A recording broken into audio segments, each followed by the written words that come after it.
Assalamualaikum warahmatullahi wabarakatuh. Di sini saya Andini Nursarinah dengan NIM 12030200182 dari kelas 3A Hukum Ekonomi Syariah. Di sini saya akan menjelaskan tentang pemikiran-pemikiran Ibnu Taimiyah. Adapun yang pertama mengenai biografi Ibnu Taimiyah. Ibnu Taimiyah dengan nama lengkapnya ialah Abul Abbas Taqiyuddin Ahmad bin Abdus Salam bin Abdullah bin Taimiyah Al-Harani. Beliau lahir di sebelah tenggara Turki dan sebelah utara Mesopotamia bernama Haran pada hari Senin 10 Rabiul Awal tahun 661 Hijriah, yang dimana pada masa tersebut Baghdad dapat ditaklukkan ke genggaman Hulagu Khan. Beliau banyak mempelajari ilmu dari ayahnya, juga para ulama-ulama besar di Damaskus. Ibnu Taimiyah seorang yang cerdas, bahkan telah menjadi hafiz Quran pada masih belia. Kebiasaan tersebut sudah melahirkan sosok Ibnu Taimiyah menjadi yang lebih baik dengan mempelajari ilmu-ilmu yang berkembang pada masa tersebut. Kemampuan yang luar biasanya sudah terlihat dalam dirinya, terutama dari ayahnya yang bernama Saibuddin bin Taimiyah. Beliau merupakan seorang syekh, khatib, juga seorang hakim. Ibnu Taimiyah mempunyai daya ingat yang kuat sehingga kecerdasannya luar biasa sejak masih kecil.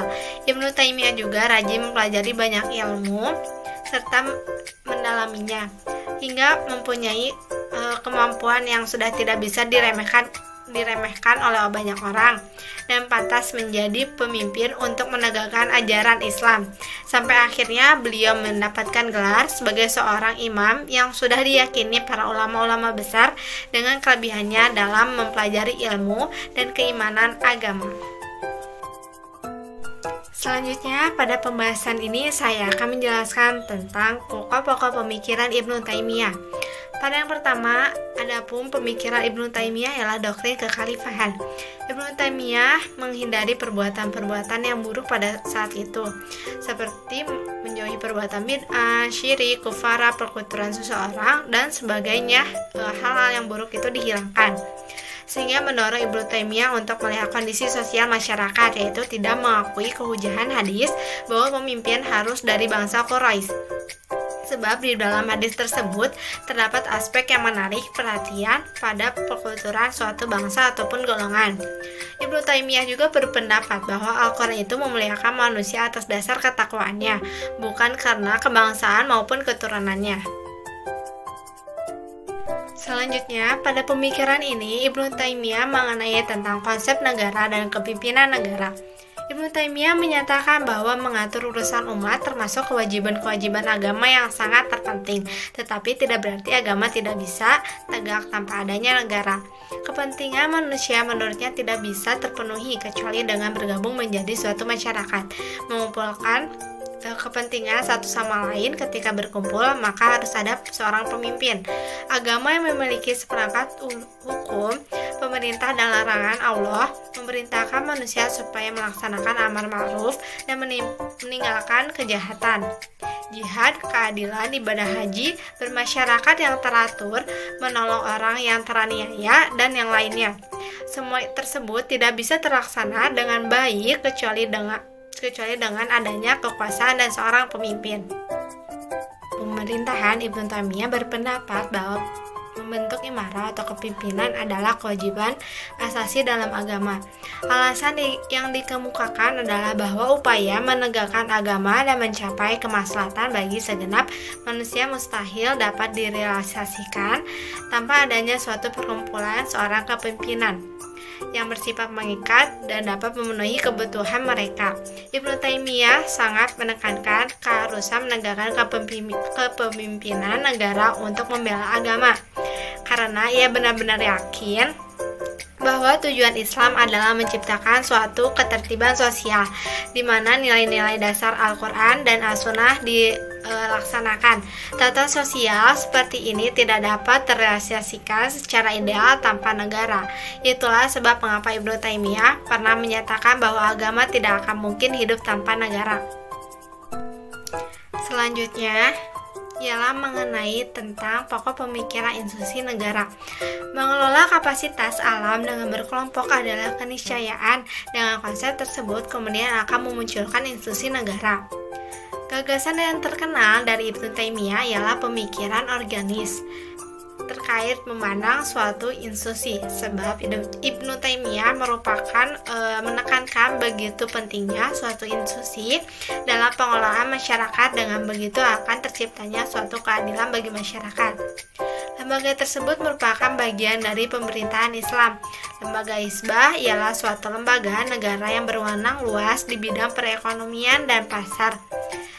Hal tersebut juga memiliki tugas amar ma'ruf nahi munkar, sehingga prinsip yang diterapkannya merupakan keadilan yang tertanam dalam pengelolaan hizbah yang juga termasuk ke dalam pemerintahan Islam.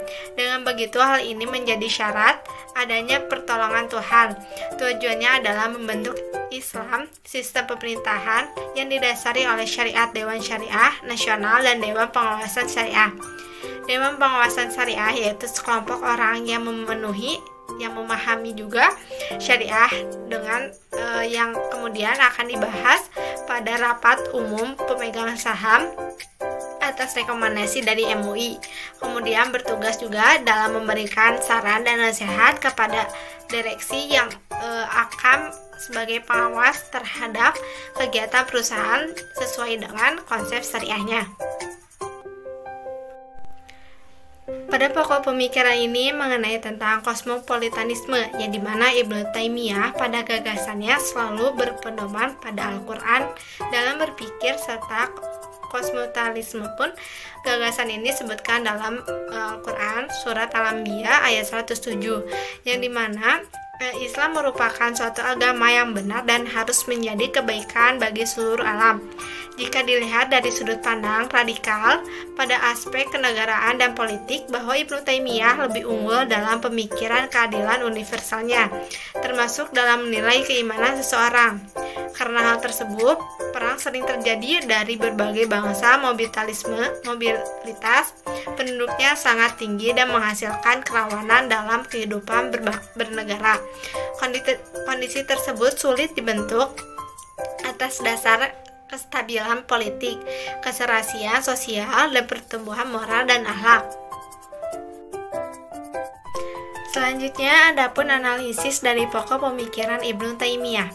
Pada periode pertengahan, kekuatan sistem politik dalam Islam semakin berkurang dan menurun. Ajaran yang dikembangkan sebelumnya tidak lagi efektif dan kondusif.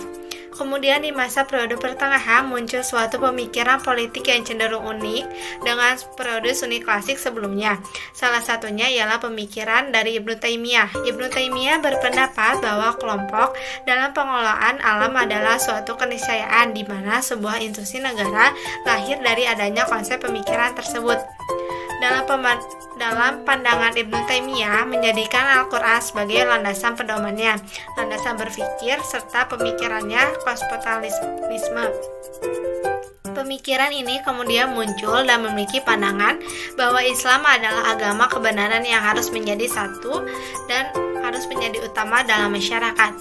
Menurut Ibnu Taimiyah, pada dasarnya hakikat dari pemerintahan yaitu kekuasaan yang memaksa.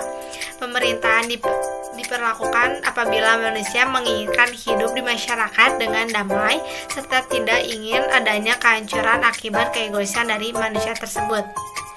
Secara alami, pemerintah hadir sebagai kebutuhan bagi masyarakat dengan proses perbuatan ilmiah dan memperoleh proses legalitas melalui perjanjian untuk hidup bersama, hidup dalam kerukunan dan damai. Dalam menegakkan keadilan negara, Ibnu Taimiyah berpendapat bahwa negara mewajibkan untuk melakukan kontrol terhadap lembaganya.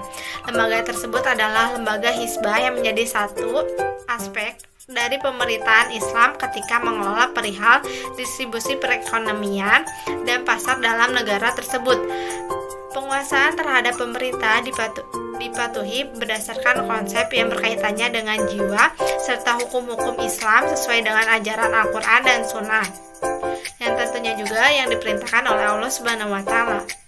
Dengan bertujuan untuk membebaskan dunia dari perbuatan maksiat manusia, Ibnu Taimiyah merupakan seorang tokoh yang sangat menentang keras dengan menghadapi orang yang kafir. Cukup berasumsi dalam melakukan jihad yang sehingga Ibnu Taimiyah digelarkan sebagai pahlawan. Sehingga pada masa itu perang melawan Mongolia, Ibnu Taimiyah berpenampilan yang sangat kuat sehingga sangat meyakinkan bagi orang pada masa tersebut.